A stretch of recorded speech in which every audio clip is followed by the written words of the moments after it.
नमस्कार, news update में आप सभी का स्वागत है। मैं हूं आपके साथ मधु। तो चलिए खबरों की शुरुआत करने से पहले रुक करेंगे इस वक्त की बड़ी खबर का, जो कि लखनऊ से मिल रही है। लखनऊ से इस वक्त की बड़ी खबर आपको बता दें, जहां सीएम योगी आदित्यनाथ ने एक्स पर किया पोस्ट।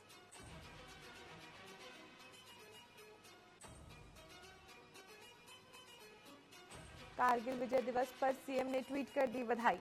बड़ी खबर लखनऊ से आपको बता रहे, जहां सीएम योगी आदित्यनाथ ने अपने सोशल मीडिया हैंडल एक्स पर पोस्ट किया है। कारगिल विजय दिवस की प्रदेशवासियों को बधाई दी है।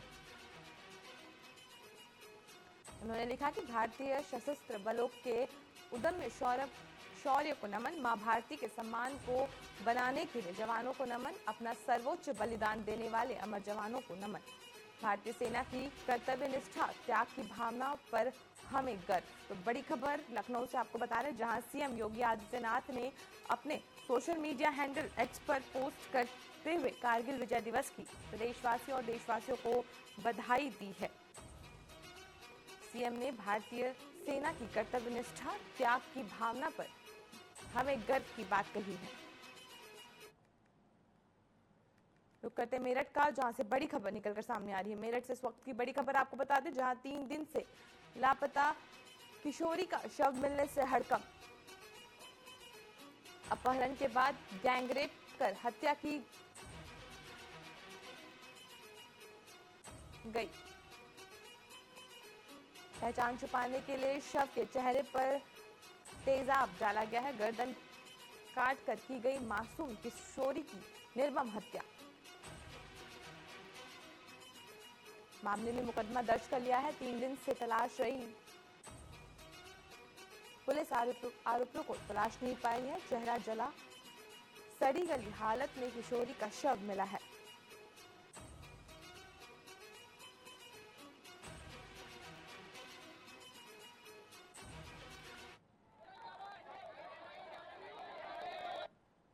सरदना कस्बे के बाहर मेहरमती गणेशपुर के जंगल में एक युवती का शव मिला था, जिसे पोस्टमार्टम के लिए भेजा गया था। 2-3 दिन पुराना लग रहा था, जिसकी पहचान आज कस्बा सरदना के रहने वाले के द्वारा अपनी बेटी के रूप में की गई है। इस संबंध में थाना सरदना पर अपहरण का मुकदमा पहले से ही दर्ज है और पोस्टमार्टम की कार्रवाई कराई जा रही है और परिजनों से तहरीर प्राप्त की जा रही है। पोस्टमार्टम रिपोर्ट और परिजनों की तहरीर के आधार पर जांच करके आगे की विधिक कार्रवाई की जा रही है।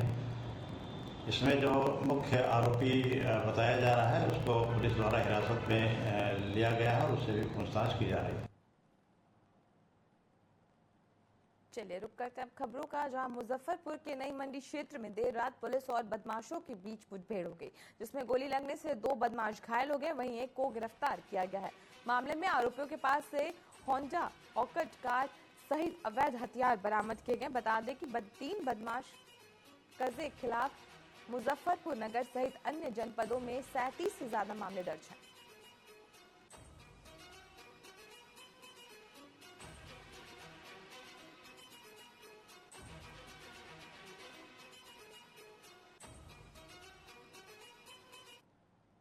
वहीं उत्तर प्रदेश के कासगंज में पुलिस की मिली भगत से हत्यारोपी के स्थान पर दूसरे व्यक्ति को जेल भेजने का मामला सामने आया है, जिसकी शिकायत कासगंज पुलिस अधीक्षक ने की है। पीड़ित परिवार का आरोप है कि जांच अधिकारी घटनाकृत से मिले हुए हैं। जांच अधिकारियों के मुताबिक हत्यारों और जेल जाने वाले व्यक्ति एक ही हैं, जबकि दस्तावेज और वास्तविकता में दोनों व्यक्ति अलग अलग हैं।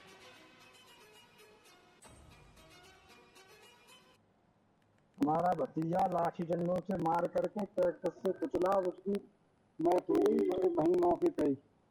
और हमारा भाई अमर सिंह, वो भी लाठी डंडों से मारकर ट्रैक्टर से कुचला। वो आईसीयू में अलीगढ़ भर्ती है, बचे या न बचे। और 5 लोग घायल हैं। कैसे आपने कोई? हाँ हाँ। अब क्या समस्या? अब समस्या यह है, 2 मुलजिम पकड़े हैं। हाँ, अब वो मुलजिम तो पकड़ लिए हैं उन्होंने। एक मुलजिम हम तो कहते हैं ये नहीं है, और जो जांच ये कर रहे हैं वो कहते हैं नहीं यही है। मेरठ में खाना खाकर टहल रहे मां बेटे पर कमेंट कसने को लेकर विवाद हो गया। बेटे ने विरोध करने पर लगभग आधा दर्जन दबंग युवकों ने मां बेटे पर हमला कर दिया। बीच बचाव में आए पूर्व पार्षद से भी मारपीट की गई। दबंगों ने पूर्व पार्षद के परिवार पर धारदार हथियार से हमला किया। हमले में पूर्व पार्षद, उनकी पत्नी, बेटे गंभीर रूप से घायल हो गए। सूचना मिलने पर पुलिस मौके पर पहुंची और घायलों को उपचार के लिए जिला अस्पताल भेजा।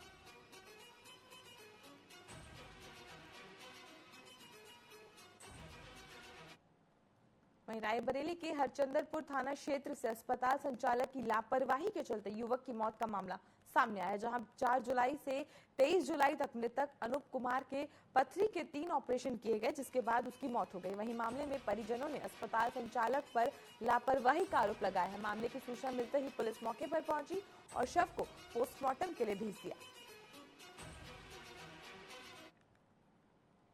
इनको पथरी थी पित्त में, तो वहाँ पे ऑपरेशन हुआ 4 जुलाई को।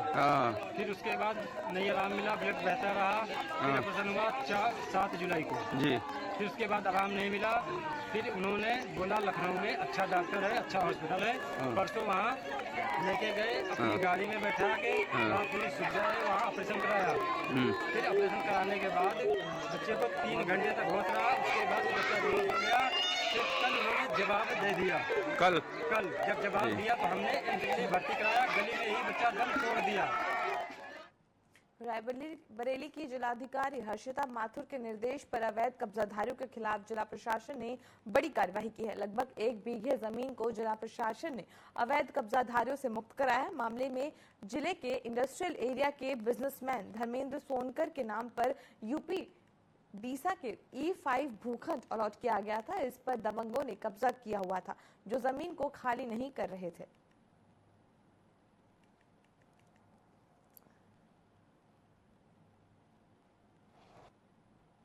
ये अपर जिलाधिकारी प्रशासन महोदय के आदेश के क्रम में जो वहाँ के वास्तविक आवंटी थे धर्मेंद्र कुमार सोनकर, उनके आवंटन पर ये अर्चना अग्रवाल, पुत्री नवल किशोर और उमेश नवल किशोर, ये लोग कब्जा किए थे।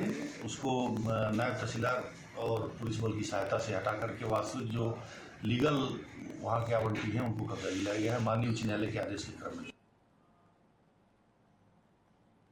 खबरों के बीच रुक करते इस वक्त ही बड़ी खबर का, जो कि रायबरेली से मिल रही है। रायबरेली से बड़ी खबर आपको बता दें, जहां ग्राम प्रधान की खुलेआम दबंगाई। युवक को दबंग प्रधान ने पीटा। पीड़ित का आरोप, प्रधान ने लाठी डंडों से जमकर पीटा। ग्राम प्रधान का धमकी देते हुए वीडियो वायरल हो रहा है। खीरो थाना क्षेत्र के देव गांव का ये वीडियो बताया जा रहा है। बड़ी खबर आपको रायबरेली से बता रहे हैं, जहां पर दबंग ग्राम प्रधान की दबंगाई देखने को मिली है। जैसे कि आप अपनी टीवी स्क्रीन पर तस्वीरें साफ देख सकते हैं, किस तरह से ग्राम प्रधान दबंगाई करते नजर आ रहा है। उसने एक युवक की पिटाई कर दी। वहीं पिटाई का वीडियो अब सोशल मीडिया पर वायरल हो रहा है। बता दें, खीरो थाना क्षेत्र के देवगांव का ये वीडियो बताया जा रहा है।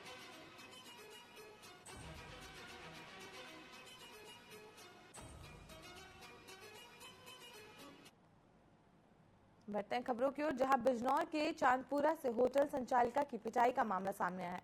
जहां मोहल्ले में होटल संचालक के खिलाफ मोहल्ले वासियों ने हंगामा करते हुए संचालिका की पिटाई कर दी। मामले में मोहल्ला वासियों ने बताया कि गेस्ट हाउस में गलत काम होते थे, जिसके कारण बच्चों पर गलत असर पड़ रहा था।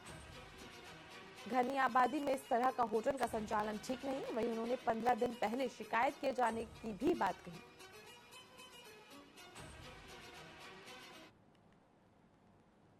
ये गंदा काम कराती है। इसे लगभग 5-6 महीने हो गए। हमने एप्लीकेशन भी दी थी, उससे भी कोई कार्रवाई नहीं हुई।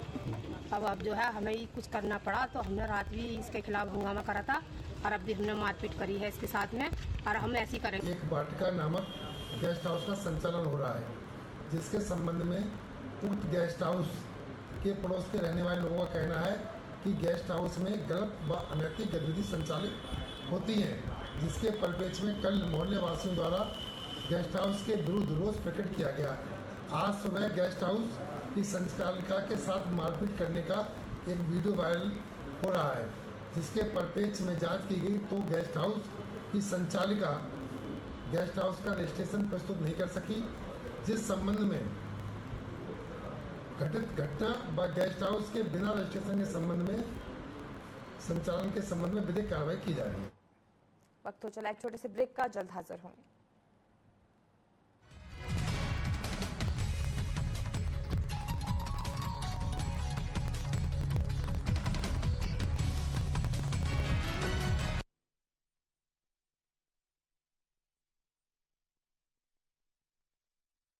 प्रधानमंत्री नरेंद्र मोदी के मार्गदर्शन एवं मुख्यमंत्री पुष्कर सिंह धामी जी के कुशल नेतृत्व में उत्तराखंड सक्षम एवं सशक्त राज्य के रूप में आगे बढ़ रहा है। संपूर्ण समावेशी विकास के लक्ष्य को हासिल करने के लिए चलाई जा रही योजनाओं में सुधार करने और उन्हें जन जन तक पहुंचाने का काम तेजी से किया जा रहा है। राष्ट्रीय खाद्य सुरक्षा योजना के माध्यम से प्रदेश में गरीबों और आर्थिक वर्ग के कमजोर तथा बीपीएल परिवारों को कम कीमत पर खाद्य सामग्री उपलब्ध कराई जा रही है। इस योजना के अंतर्गत प्रति राशन कार्ड 35 किलोग्राम खाद्यान्न, जिसमें 13 किलो गेहूँ, 21 किलो चावल तथा 1 किलोग्राम चीनी प्रति राशन कार्ड बहुत ही मामूली दर से दी जाती है। मेरा नाम स्वामीनाथ मौर्य है और हमको फ्री राशन मिलता है। हमारा काम चल रहा है, गुजारा बस हो रहा है, हमारा बस। ये कार्ड बना है, कार्ड के मुताबिक मतलब का हमको सामान मिलता है। ये सरकार की योजना चलती रहे और बहुत बहुत धन्यवाद है, आगे भी चलाने। मेरा नाम कमलेश है। खादी योजना वाला राशन मुझे 15 किलो चावल, 10 किलो गेहूँ मिलता है। पहले तो हम बहुत दिहाड़ी मजदूरी करते थे, काम उतना नहीं था। अब तो हमें फ्री राशन मिल रहा। तो हमारा कोई काम धंधा नहीं, मैं ठेली चलाता हूँ, मजदूरी करता था, कभी हुआ कभी नहीं हुआ।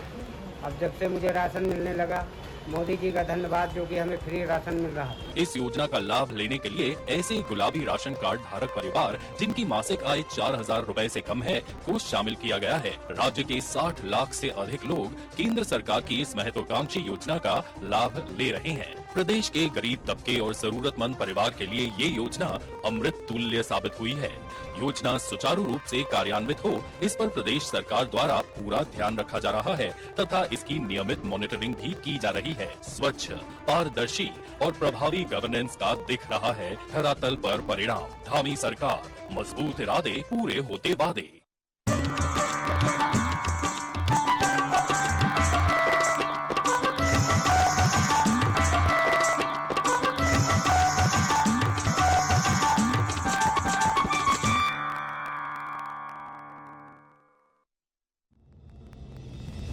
शाम पुरानी ढल चुकी, अब नए सूरज से दरकार है। चाहिए एक तलबगार सच का। अरसे से सूना पड़ा बाजार है, कहीं रुदन है, कहीं घुटन है, हर कदम है संग्राम यहां। जो इन तूफानों में ठहर सके वही विश्वास का हकदार है। देखते रहिए टीवी 24 मोहित साहू के साथ।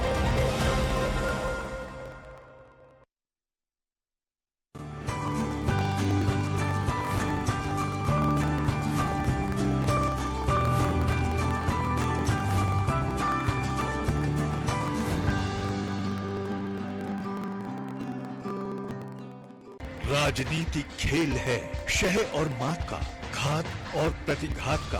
राजनीति के खेल में कौन है राजा, कौन है प्यादा, कहाँ टूटी है संयम की मर्यादा। जनता में कौन लोकप्रिय है ज्यादा, बताएंगे सच पूरा कभी नहीं आधा। अपने दर्शकों से हमारा है ये वादा। टीवी 24। प्रधानमंत्री नरेंद्र मोदी के मार्गदर्शन एवं मुख्यमंत्री पुष्कर सिंह धामी जी के कुशल नेतृत्व में उत्तराखंड सक्षम एवं सशक्त राज्य के रूप में आगे बढ़ रहा है। संपूर्ण समावेशी विकास के लक्ष्य को हासिल करने के लिए चलाई जा रही योजनाओं में सुधार करने और उन्हें जन जन तक पहुंचाने का काम तेजी से किया जा रहा है। राष्ट्रीय खाद्य सुरक्षा योजना के माध्यम से प्रदेश में गरीबों और आर्थिक वर्ग के कमजोर तथा बीपीएल परिवारों को कम कीमत पर खाद्य सामग्री उपलब्ध कराई जा रही है। इस योजना के अंतर्गत प्रति राशन कार्ड 35 किलोग्राम खाद्यान्न, जिसमें 13 किलो गेहूँ, 21 किलो चावल तथा 1 किलोग्राम चीनी प्रति राशन कार्ड बहुत ही मामूली दर से दी जाती है। मेरा नाम स्वामीनाथ मौर्य है और हमको फ्री राशन मिलता है। हमारा काम चल रहा है, गुजारा बस हो रहा है, हमारा बस। ये कार्ड बना है, कार्ड के मुताबिक मतलब का हमको सामान मिलता है। ये सरकार का योजना चलती रहे और बहुत बहुत धन्यवाद है, आगे भी चलाना। मेरा नाम कमलेश है। खादी योजना वाला राशन मुझे 15 किलो चावल 10 किलो गेहूँ मिलता है। पहले तो हम बहुत दिहाड़ी मजदूरी करते थे, काम उतना नहीं था। अब तो हमें फ्री राशन मिल रहा। तो हमारा कुछ काम धंधा नहीं, मैं ठेली चलाता हूँ, मजदूरी करता था, कभी हुआ कभी नहीं हुआ। अब जब से मुझे राशन मिलने लगा, मोदी जी का धन्यवाद जो कि हमें फ्री राशन मिल रहा है। इस योजना का लाभ लेने के लिए ऐसे गुलाबी राशन कार्ड धारक परिवार जिनकी मासिक आय 4,000 रुपए से कम है को शामिल किया गया है। राज्य के 60 लाख से अधिक लोग केंद्र सरकार की इस महत्वाकांक्षी योजना का लाभ ले रहे हैं। प्रदेश के गरीब तबके और जरूरतमंद परिवार के लिए ये योजना अमृत तुल्य साबित हुई है। योजना सुचारू रूप से कार्यान्वित हो, इस पर प्रदेश सरकार द्वारा पूरा ध्यान रखा जा रहा है तथा इसकी नियमित मॉनिटरिंग भी की जा रही है। स्वच्छ, पारदर्शी और प्रभावी गवर्नेंस का दिख रहा है धरातल पर परिणाम। धामी सरकार, मजबूत इरादे, पूरे होते वादे। चाहे हो लोगों के अनेकों रूप, चाहे हो लोगों के अतरंगी तस्वीरें, या कुछ ऐसा जिसे देखकर चौंक जाएंगे आप, या हो जाएंगे हंसी से लोटपोट। आपको दिखाएंगे ये सब सिर्फ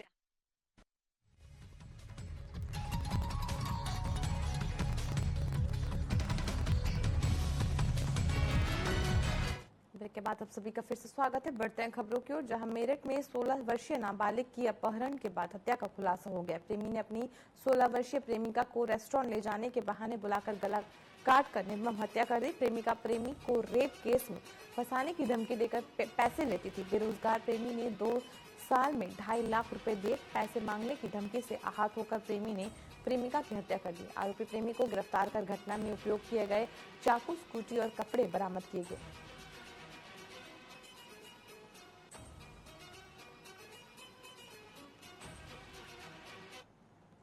ये दिनांक 23 जुलाई 2024 को थाना सरदना के मेहरमती गणेशपुर गांव में एक युवती का शव मिला था, जिसको शव को पोस्टमार्टम के लिए भेजा गया था, जिसमें परिजनों द्वारा ये बताया गया था कि उसी के गांव के रहने वाले एक हसीन शनाख्त लियाकत ने उसका अपहरण कर लिया है। इस सूचना पर थाना सरदना पर मुकदमा भी दर्ज किया गया था।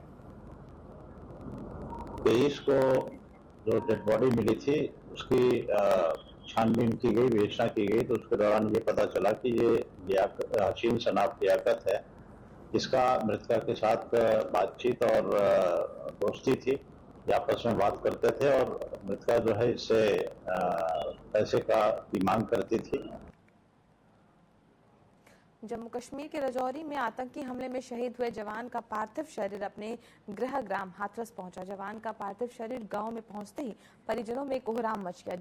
गांव में शहीद को नमन करने के लिए जिला प्रशासन के सभी अधिकारी मौजूद रहे।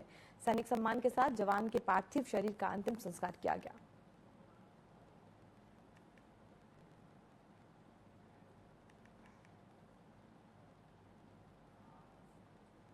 वहीं लखनऊ के प्रेस क्लब में प्रेस वार्ता का आयोजन किया गया, जिसमें एक भारत श्रेष्ठ भारत और आत्मनिर्भर भारत के सपने को साकार करते हुए सामाजिक संस्था मां गायत्री जनसेवा संस्थान और निशु वेलफेयर फाउंडेशन ने हिंदुस्तान हस्तलिपि महोत्सव का आयोजन किया। इसे लेकर संयोजक अरुण प्रताप सिंह ने बताया कि संस्था कई सालों से सामाजिक सेवा के साथ साथ महोत्सव का भी आयोजन कर रहा है।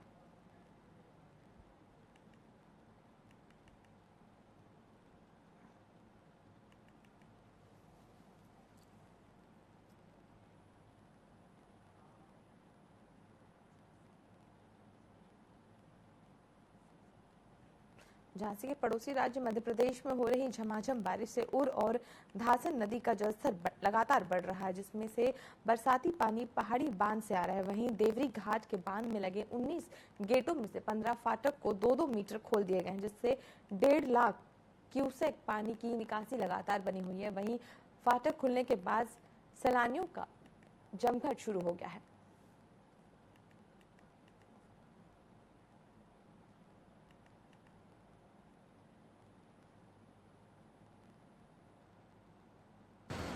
और नदी से टीकमगढ़ से अब आज ये पानी आया है सुजारा बांध से।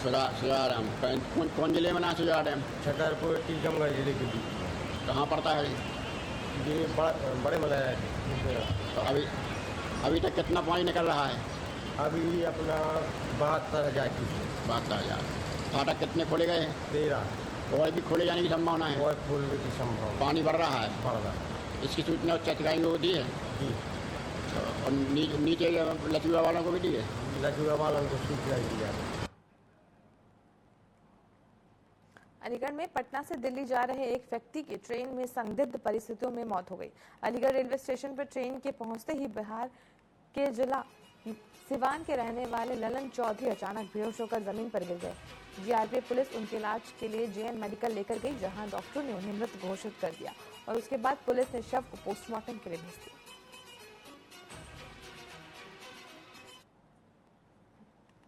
आपका? अनिल कुमार यादव। अनिल जी कहाँ रहते हैं? हम सिवान रहते हैं। सिवान जी। स्टेट कौन सा है? बिहार। ये कौन है इनकी डेथ हुई है? ये मेरे चचेरे भाई हैं। क्या नाम है? ललन चौधरी। ललन चौधरी। उम्र कितनी है? 53 वर्ष। 53। जी। ये कहाँ के रहने वाले हैं? सिवाने के रहने वाले हैं। अच्छा, क्या हुआ, कैसे डेथ हुई है इनकी? इनकी जैसे ट्रेन में मूर्छित होकर गिर गए बोगी के अंदर, और उसके बाद इनको होश नहीं आया, गाज वाज बिकने लगे, पानी होने का छिट्टा मारा गया, उसके बाद रेलवे के हेल्प से मेडिकल में यहाँ लाया गया। गृह मंत्री अमित शाह की मानहानि केस में लोकसभा नेता प्रतिपक्ष कांग्रेस नेता राहुल गांधी सुल्तानपुर की एमपी एमएलए कोर्ट में पेश हुए।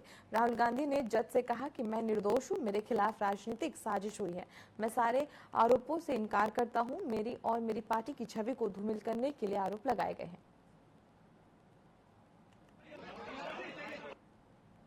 आज अभियुक्त के नाते उनका बयान था, बयान उन्होंने अपना दर्ज कराया और कोर्ट से माफ़ी मांगा। जो बीच में कोर्ट पे कई पेशी पर नहीं आए थे उसके लिए उन्होंने माफ़ी मांगा।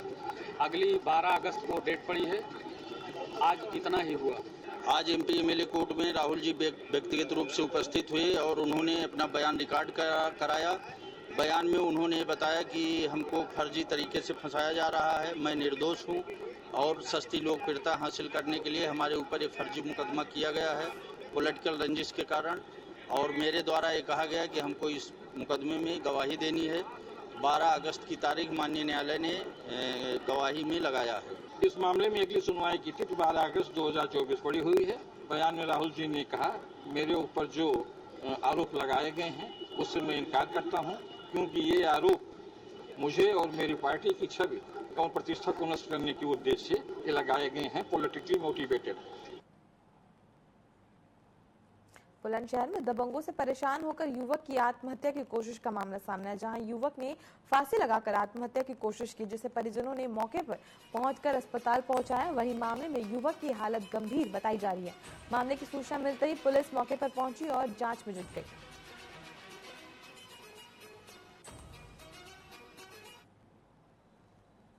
भाई साहब ये एक 1.5 महीने से परेशान डोल रहे हैं, मकान में चक्कर रहा है, ना एसडीएम और न सीओ न एसएसपी किसी ने सुनवाई नहीं की है। सबके पास एप्लीकेशन पर कोई हमारी सुनवाई नहीं करे। आखिर में ये नौकरी बेनामा हमारे नाम, बेनामा भी हमारे नाम है, तो भी नहीं सुनवाई हो रही है। बेनामा है। और अच्छा, जिसने फांसी लगाई है उसका कोई मकान है? हाँ, किसी ने घेर रखा क्या? अच्छा, एक भैया रानी भाग गई थी जी, उसी ने ही घेर रखा है। ऐसा है जैसे ये दिल्ली चले गए रहने थे तो उनको दे गए मकान, तो तुम सफाई वफाई करते नहीं और बांधते नहीं ऐसा, तो उनने कब्जा ले लिया, आपको दे नहीं रहे हैं, और इसीलिए इनने फांसी लगाई है। मैं या तो मैं मरूं या मेरा मकान दबाओ। न्यूज अपडेट में फिलहाल के लिए इतना ही। आप बने रहें TV 24 के साथ। नमस्कार।